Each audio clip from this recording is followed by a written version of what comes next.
What happens when a tiny act of kindness flips a young waitress's world upside down? A single moment in a small-town diner sparks a chain of events that nobody, not even Sophie, the girl behind the counter, could have guessed what was coming. By the time this story ends, you'll see how one choice changed everything. Before we dive into this story, comment below, where in the world are you watching from?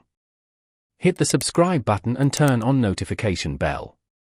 The diner on the corner of Main and Elm, where the pace feels slower. You push open the door, and a tiny bell jingles overhead. The air hits you with the smell of fresh coffee and warm apple pie. Red vinyl booths hug the walls, faded, sure, but inviting. Tables wear checkered cloths, and there's an old jukebox sitting quiet in the corner, out of tunes but full of memories. This isn't just a spot to eat. It's where the town comes together. Families pile in for Sunday pancakes, friends catch up over soup, and regulars stake out their spots like it's their second home. For years, it's been the pulse of this place, alive with chatter and the clink of forks on plates. Lately, though, things have hushed up. Fewer folks stop by, money's tight, and some say the diner's days might be numbered. But the crew keeps it going, pouring coffee, flipping eggs, acting like everything's fine. They're more than co-workers, they're a tight-knit bunch, holding this place together. Sophie. She's 25, with a grin that could chase away the gloomiest clouds. For 2 years, she's been hauling trays, tossing out jokes, and knowing every customer by name. To her, this gig's more than just cash, it's her anchor. She's stashing away every dime, maybe for a tiny place to call hers or to give her little brother a boost with school. Life's not easy for her, with bills piling up and dreams on hold, but she doesn't let it show. Sophie's the type who makes you feel like you matter, even when she's got a dozen orders to fill. She's not just serving meals, she's serving hope, one customer at a time. Mr. and Mrs. Henderson have been showing up here longer than most folks can remember. Every week, they ease into their favorite booth by the window, he with his cane, she steadying him with a soft touch. They're pushing 80 now, and the years are catching up. Their smiles don't come as quick these days, and they seem a bit heavier, like something's pressing down. Could be doctor visits or empty wallets, they don't spill, and nobody pries. But they keep coming back, like this diner's a piece of their past they can't leave behind. Then there's David Henderson.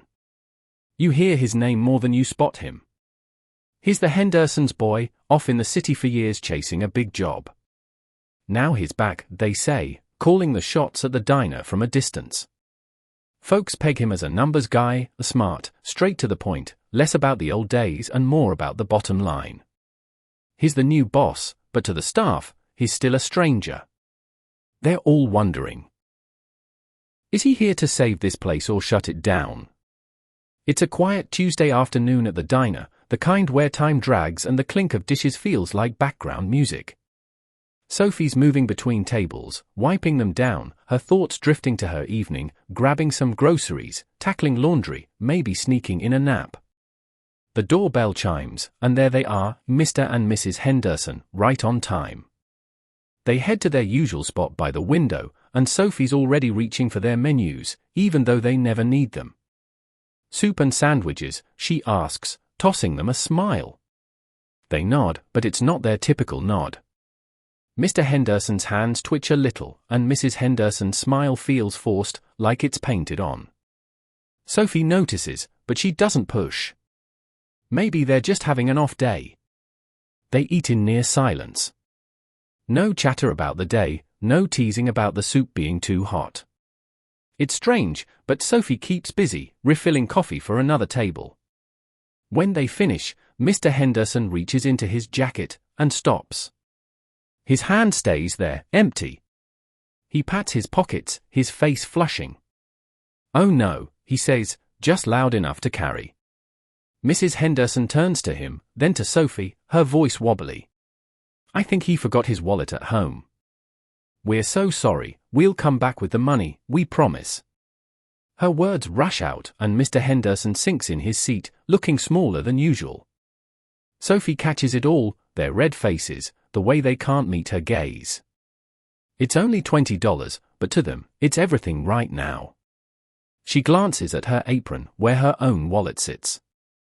Not much in there, just tips from a slow morning, barely enough for gas. But then she sees Mrs. Henderson's trembling hands, Mr. Henderson's hunched shoulders, and it hits her.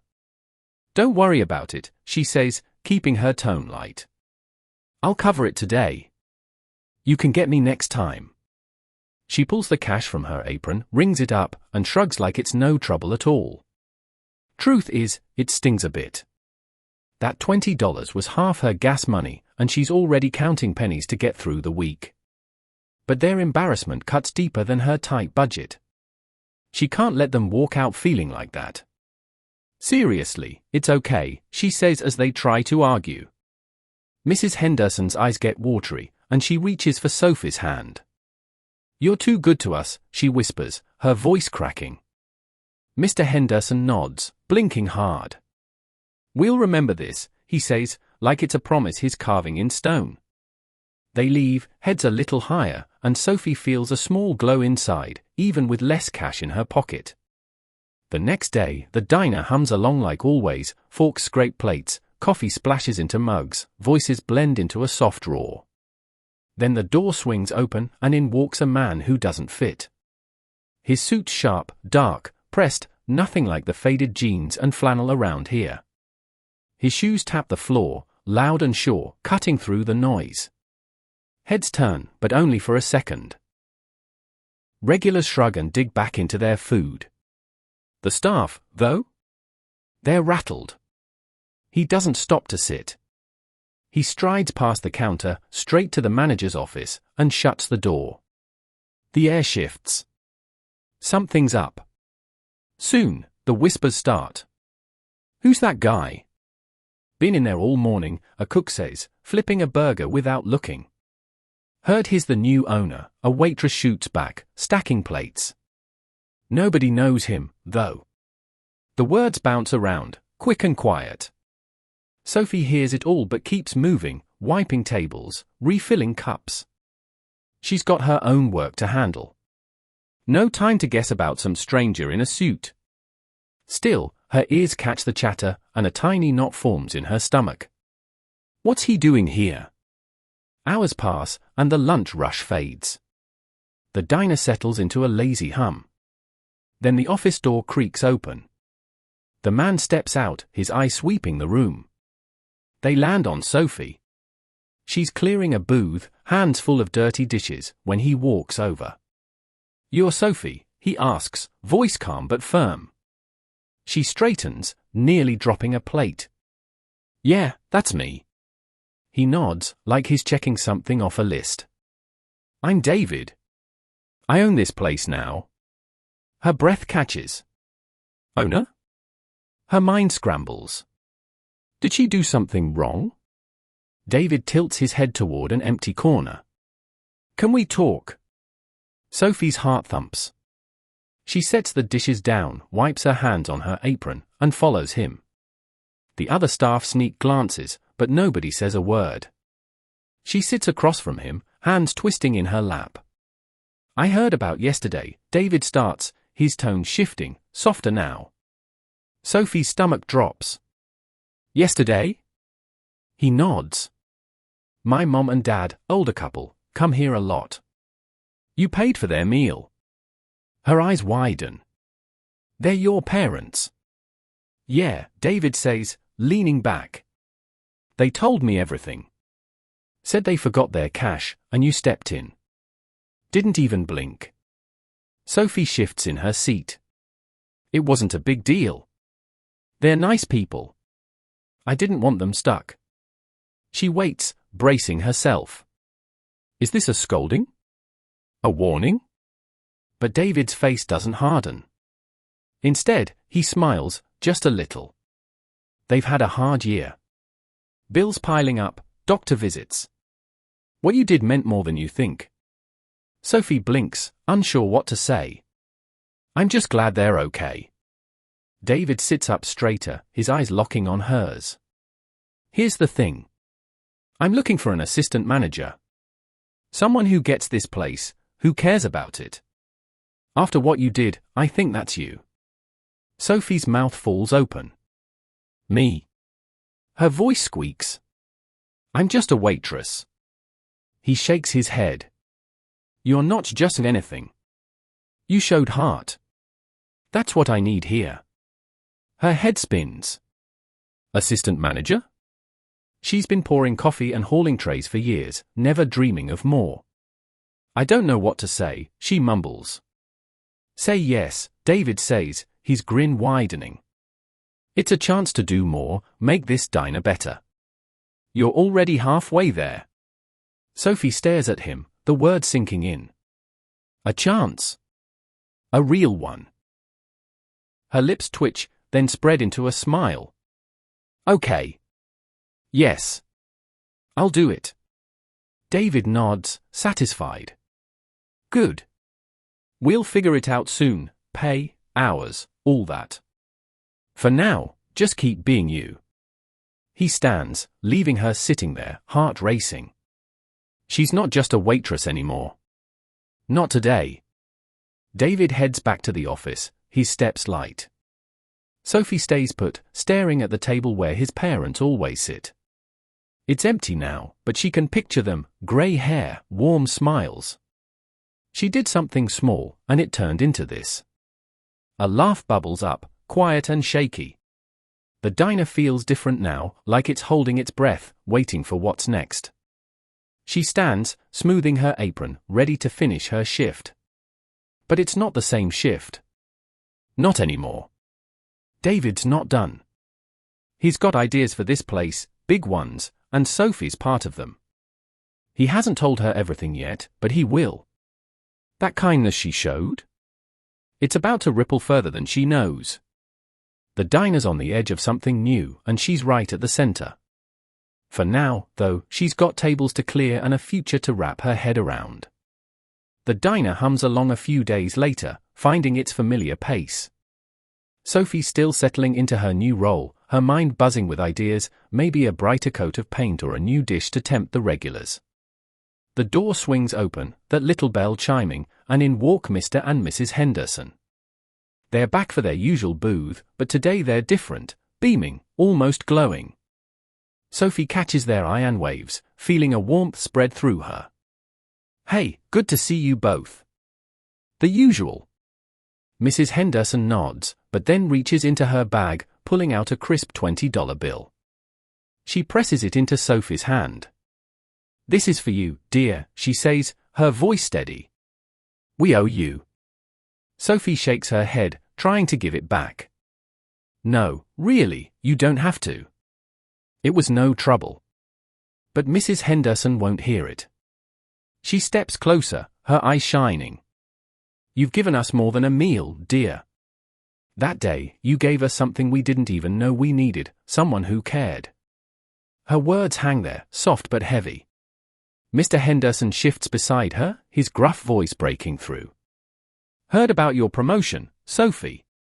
Couldn't ask for a better person to get it. Sophie feels her face heat up, but she slips the $20 into her apron, smiling. Thanks. That means more than you know. The Hendersons settle into their spot, and the diner seems to shift, like the air's lighter, the chatter warmer. David steps out from the office, catching the end of their exchange. He watches his parents, then glances at Sophie, and you can see it, something clicks. He's been neck-deep in numbers since he arrived, all about keeping the place afloat. But now, seeing his mom and dad so at ease, so grateful, he starts to see it differently. This diner isn't just a stack of receipts to sort out, it's a place that holds people together. And Sophie's the one showing him what that really looks like. Later that day, David catches Sophie near the counter.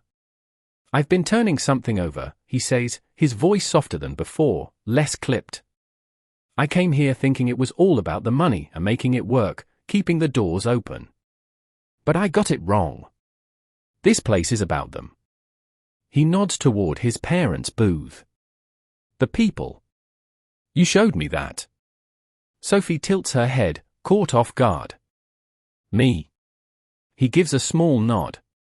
Yeah. What you did for my folks, it's the heart of this place. I want to build on that, not just scrape by. Sophie's face lights up, ideas spilling out before she can stop them. We could do something for the older crowd, a discount, maybe, or a night where everyone comes together. Keep them coming back. David's grin matches hers. That's it. Let's make this a spot where people feel it, where kindness isn't just a one-off. They stand there, looking out at the room, the clatter of plates and laughter filling the space. The diner's still got its struggles, but now there's a spark. And it all kicked off with one little moment nobody saw coming. As the day fades, Sophie takes a breather, leaning against the counter.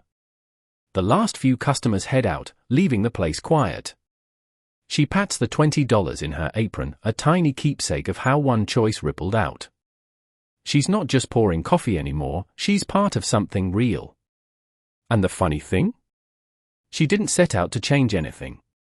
She just did what felt right, and it all unfolded from there. Kindness is like that, small, easy to overlook, but it sticks. Sophie's story is proof that even a quick decision to help can set off something bigger. It's not about flashing lights or big payoffs, it's about being there when someone's down, no questions asked. In a world that can feel rushed and hard, this is a nudge that good still happens, quietly, every day, through people like her. If this story tugged at you, pass it along. Share it with someone who could use a little lift, a reminder that good people are still out there. It's simple, just tap that share button. And while you're at it, subscribe and hit the notification bell so you don't miss the next one. We've got more stories like this lined up, and they're worth sticking around for. So, what's the big lesson? Keep it simple, be like Sophie. Spot those little chances to step up, to show you care.